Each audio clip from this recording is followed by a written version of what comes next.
From the outside looking in, as the years have gone on, and you're hearing this Brazilian Jiu-Jitsu thing, and then you're like, oh, the Jiu-Jitsu guys, and then all of a sudden you're hearing like, really how the history was and how it's just really an extension of Judo Newaza, but then it's kind of like looked at as its own thing entirely, but it's not. So what was your, outside looking in perspective on this growing Brazilian Jiu-Jitsu thing?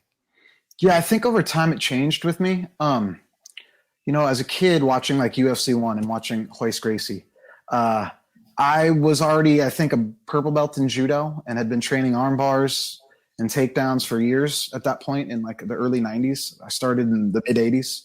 So I had like 5 or 6 years of judo under my belt to a high level. All of it was familiar. It wasn't like, I didn't even know what Brazilian Jiu-Jitsu was, to be honest. I just knew the techniques that Royce Gracie was using, and I'm like, oh, it's a Jujigatami or a squish roll, whatever you want to call it at the time. The names are a little bit different, even in judo sometimes. But and then moving forward, seeing a lot of these jiu-jitsu academies, especially locally here in Southern California, arise from Gracie Academies to Gracie Bajas to Machado's, all these different gyms that started to pop up. All of these instructors that were coming in locally would show up to the judo tournaments and compete because they were all judoka. So you got a good harmonious blend of Armenians who were here in the early 90s because the Soviet Union disbanded and all those countries became their own countries. In Armenia, a lot of the Armenians fled in the early 90s and came to LA, into Glendale. So you had a couple big judo clubs that were Russian based. And then you had Brazilian Jiu-Jitsu academies locally springing up around the same time. So they would come and they would influence the Newaza. And then you had the old school Japanese Yudanshikai system where I would say 75% of the competitors were Japanese born, or Americans, but Japanese. And then, a large Hispanic community. So it was a good blend growing up and seeing different styles, watching wrestlers come in and compete in judo tournaments. So there's a lot more influence than just like classic judo. And watching the jiu-jitsu Newaza evolve within the judo too, and seeing how groundwork became a little bit more important. And that does relate back to jiu-jitsu, Brazilian jiu-jitsu, where there was a little bit of an era of Newaza stagnant, where not just American, but global judo, the groundwork kind of just stalled in like the 80s and 70s. And then in the 90s, it kind of started to pick back up. And now you look at some transitions within judo and jiu-jitsu, and they look very similar, minus the leg locks, of course. So initially I was like, ego thinking and driven, like I could beat all these jiu-jitsu guys. I've done this my whole life, wrestling, judo, I don't even need to train it. I just would beat them, whatever, this young and dumb and cocky and naive.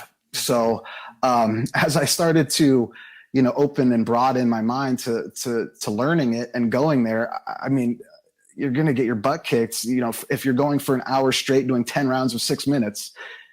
And judo and wrestling are such a sprint. You have to learn to like ease your tempo onto like a third gear, second gear, rather than always in the red, which I could do for 2 or 3 rounds with the best on the planet, probably. But I got to ease down and be able to do a whole practice and get different feels.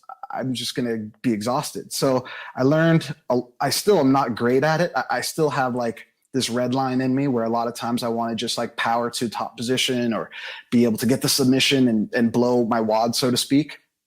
So it took my own evolution to kind of open up to these different guard play and understanding like, okay, like create a different tempo. It doesn't need to be like all pressure and all strength.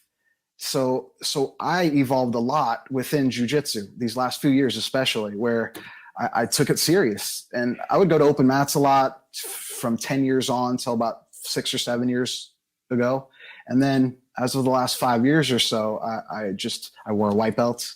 I showed up to class and I learned, and it was amazing. I mean, sure, there's a ton of crossover, and a lot of these positions, like instinctually, I know and I understand, but just like being a student again is the brilliant part that I really enjoyed and still do enjoy, that I don't have to go onto a mat and have to be on to teach.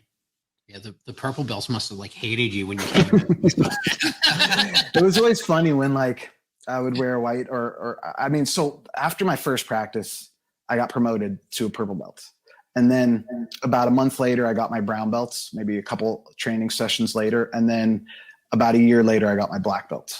But I was pretty consistent, and I went under like a real instructor that, you know, Fabio Santos is one of like the premier OGs in this area, especially. He got his black belt from Hickson, and he's about the same age as Hickson. And he was in the Gracie train in UFC, the early UFCs. He was part of that like whole tribe and culture. And it was a really good experience getting to learn from him and hear his stories and be able to kind of like have some of that rub off on me.